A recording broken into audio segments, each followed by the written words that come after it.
offensive coordinator Todd Haley yesterday. Defensive coordinator Greg Williams is now the interim head coach. Here's Browns owner Jimmy Haslam explaining the move. I think we did what we thought was best for the organization. I think that we put the organization in a better place today than it was yesterday moving forward, and we're comfortable with the decision. It's hard to win in the NFL. If anybody knows that, it's us. And I think the message today is we're not going to put up with internal discord, that we want people who are collaborative and work together.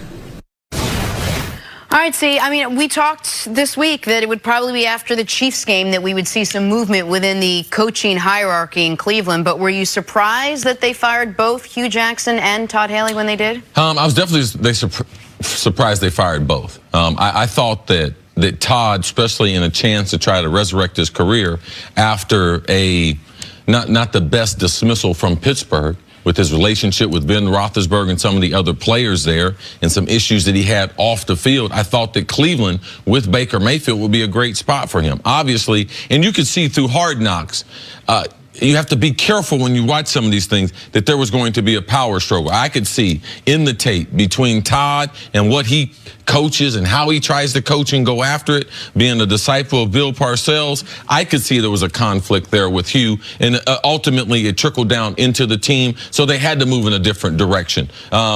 This is an organization, though, that I don't think this is the best move, because I can't trust the guy because he's done this 4 other times before. This will be his 5th head coach he's hiring. Why would I trust him to be able to get it right? And as an owner, why didn't he, if they had discord in the building, why didn't he squash it? Why didn't he do something before this? Like, what was he doing while all this was going on? So I feel bad for the fans of Cleveland, and I feel bad for the players whose career are in this organization's hands, because you don't go to Cleveland at this point as a player and get better. Like, they ruined more careers than they enhanced, and they got some good young players. Ward, the quarterback, Baker Mayfield, Myles Garrett, the defensive end. They got some good football players, and they should be better than what they are right now. I mean, listen, if you're a Cleveland sports fan, you have to deal with right now what is the most paralyzing thing in sports: bad ownership. And that's on the basketball side, which we'll get to later, and on the football side. Jimmy Haslam took over this team in October of 2012. That's 6 years ago. He's about to hire his 5th coach. He's already hired his 5th. He's on his 5th general manager. Like, what? That is absurd. And I understand why you'd move on from Hugh Jackson. He's 3-36-1 with Cleveland after being listen, they could have won the Pittsburgh game. They lost Oakland in overtime. They lose to Tampa in overtime. But 2 of the last 3 weeks, they got blown out. They played good teams, and they got blown out. So I understand moving on. And Todd Haley has rubbed a lot of people the wrong way in his career. But you can't have this power struggle end, of course, in a tie to where you fire them both, when now who's calling plays for Baker? The whole franchise relies on Baker. And now the guy that's going to call plays has called plays in 1 game in his NFL career, and it was a preseason game. And Greg Williams is the last man standing. Bountygate Greg Williams. Like, I didn't think the makeover would work. The new haircut and the glasses, it worked. Like, he's going to get to be an interim head coach for the final half of this season. Like, you've got to have a plan going into the year. And I thought the reason they brought in Todd was because if we have to fire Hugh, we can have an offensive-minded head coach who's called plays, who can steward Baker through his first year. To fire them both, to me, is inexplicable. I knew one of them would go. I thought it'd be Hugh. I didn't think it'd be both of them. Would you say this was a wasted year for Baker Mayfield then? No, I wouldn't say it's a wasted year, because we saw flashes that no, Baker can be a primetime player in this league. We believe him to be a franchise quarterback, but you got to be able to support him. So no, he's with the Browns. He's going to be the face of the Browns. I got faith in Dorsey, the general manager. The general manager didn't hire the head coach, so he ultimately had to get rid of him. The general manager did pick the quarterback. All right, so they are married together. Now the general manager can hire his own coach. So for me, I knew this was going to happen. I was hoping it was going to happen after the season, because you got to protect Baker and protect his talent. All right, you can't afford just to give away the season, allow him to get hit, and say in these last 8 games and stuff, say they only win 1 of those games and they got 2 wins now. They've shown drastic improvement. Try to build on that.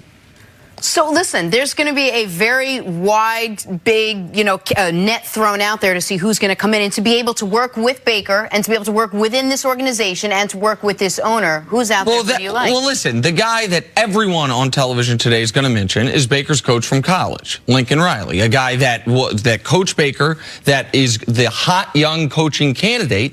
But it goes back to what C started with and what I started with.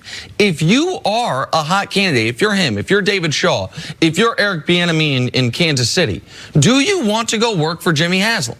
Do you want, for your first NFL coaching opportunity, where you pick up your family, where you move, where you put your kids in new schools, you do all that to be for a guy who no one has lasted more than 2.5 years? Like, can you trust him? Can you trust that John Dorsey, the guy who's going to hire you, that he's going to be there more than 2.5 years? Like, that's the concern. If you're a great coaching prospect, do you want to go coach the Cleveland Browns? Well, I think you're wasting your breath thinking about Lincoln Riley. I mean, he's been there a short period of time. It's been a great transition from Stoops over to him. What makes us think he can coach grown men?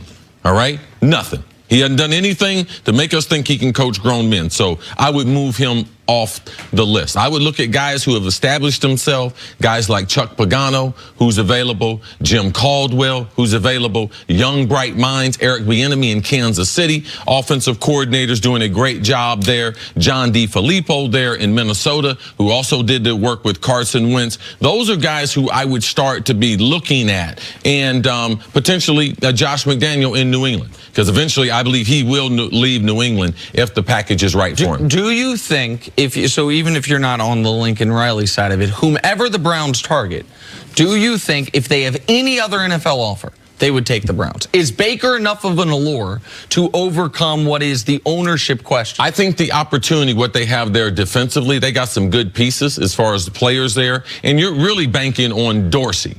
Dorsey as the general manager, all right, someone's going to take this job. Of course. And yet it still is a good job, because if you can get to 8 games, you can get to 7 games, the improvement. Other organizations, I believe, are going to have the same type of struggle. You're going to have to take a chance as a young coach if you're trying to get a job. I still believe it's a good job. All right. There's a lot of bad owners. All right. There's a lot of bad presidents around these universities, these college coaches are working for too. So you have to be able to take, where am I going to take a risk? And eventually someone's going to win in Cleveland. All right, got to take a break. Coming up, could the Giants fire sale continue at today's trade deadline? That's next on First Things First.